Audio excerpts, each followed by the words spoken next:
Pierre Péchou, merci de nous rejoindre une nouvelle fois au micro de Vers d'autres cieux. Bonjour Oscar, chers auditeurs, bonjour. Bienvenue, donc je rappelle à nos auditeurs que vous êtes pasteur, que vous êtes conférencier également et que vous venez régulièrement à ce micro pour nous apporter des messages d'encouragement à partir de textes que vous sélectionnez dans la Bible. Aujourd'hui, vous nous proposez de nous arrêter sur un passage où le peuple d'Israël est en guerre et l'ennemi encercle le prophète d'Israël, Élisée, pour le capturer.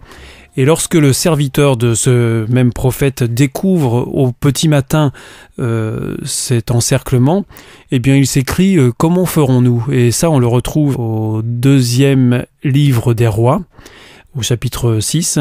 Et alors là, au verset 16, voilà ce que va lui répondre Élisée. « N'aie pas peur, car ceux qui sont avec nous sont plus nombreux que ceux qui sont avec eux. » Alors, quelle est l'énigme qui se cache derrière cette réponse, pasteur Pierre Péchou ? Pour que nos auditeurs comprennent bien et puissent s'imaginer la scène, Élisée et son serviteur sont dans une ville fortifiée, et au petit matin, le serviteur est monté sur les remparts et il voit à l'extérieur, dans la plaine, on va dire, l'armée qui entoure le village, la petite ville, pour pouvoir justement capturer Élisée. Alors maintenant, cette précision étant faite, pour répondre à votre question, avant d'y répondre, peut-être, s'arrêter sur ce passage qui peut nous encourager, c'est pour ça que nous l'avons choisi aujourd'hui. Ceux qui sont avec nous sont plus nombreux que ceux qui sont avec eux. Eux, c'est les ennemis, c'est les méchants, si on peut dire. Donc ça sous-entend que finalement, l'armée israélite est plus importante que l'armée des envahisseurs. Alors en tout cas, on parlait d'énigmes, ceux qui sont avec nous sont plus nombreux, mais qui sont-ils ?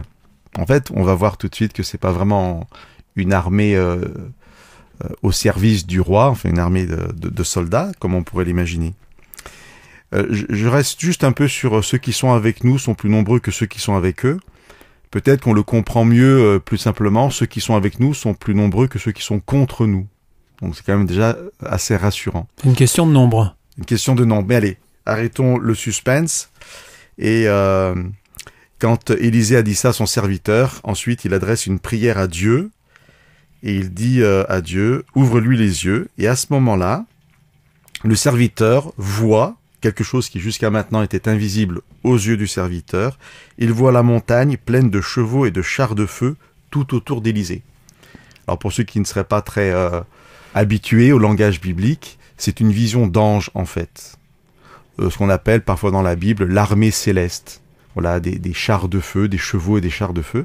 Et en fait, c'est simplement la vision d'une réalité. Mais alors, toute réalité n'est pas visible. La Bible va parler de monde invisible. Et ici, c'est donc la vision, en fait, d'une partie de ce monde invisible, les anges de Dieu qui sont là pour protéger le prophète Élisée et du coup, toute la ville.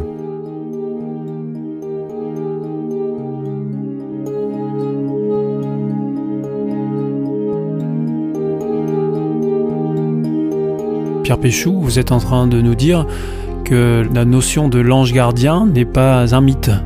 Alors bibliquement, ça n'est pas un mythe, loin de là. Et un passage de la Bible nous dit que l'ange de Dieu se tient autour de ceux qui demandent à Dieu sa présence. Le texte est de ceux qui craignent Dieu dans le sens qui respectent Dieu.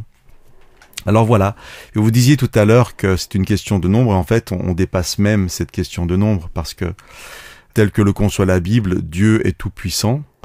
Certes, le mal existe, les ennemis existent, mais Dieu nous protège et un seul ange dans la vision aurait suffi à vaincre l'armée ennemie. Je dis ça au passage. Mais ce qui est intéressant aussi dans ce texte, c'est que on peut être assuré de la présence de Dieu dans nos vies, de sa protection. Même aujourd'hui, au quotidien ? Ah oui, tout à fait. C'est pour ça que c'est pas quelque chose qui est valable qu'à l'époque de la Bible. Non, Dieu est le même hier, aujourd'hui et demain, et sa puissance et son amour pour nous, sa protection est la même.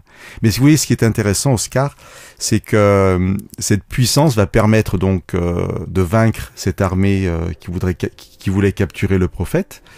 Et du coup,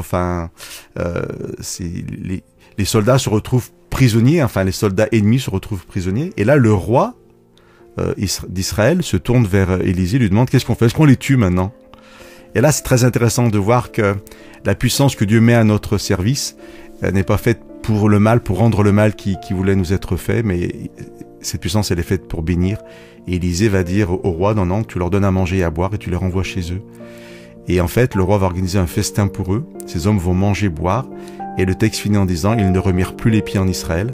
Donc cette bénédiction qu'on leur a accordée, alors qu'au départ c'était des ennemis, vont être aussi tout au profit du peuple d'Israël.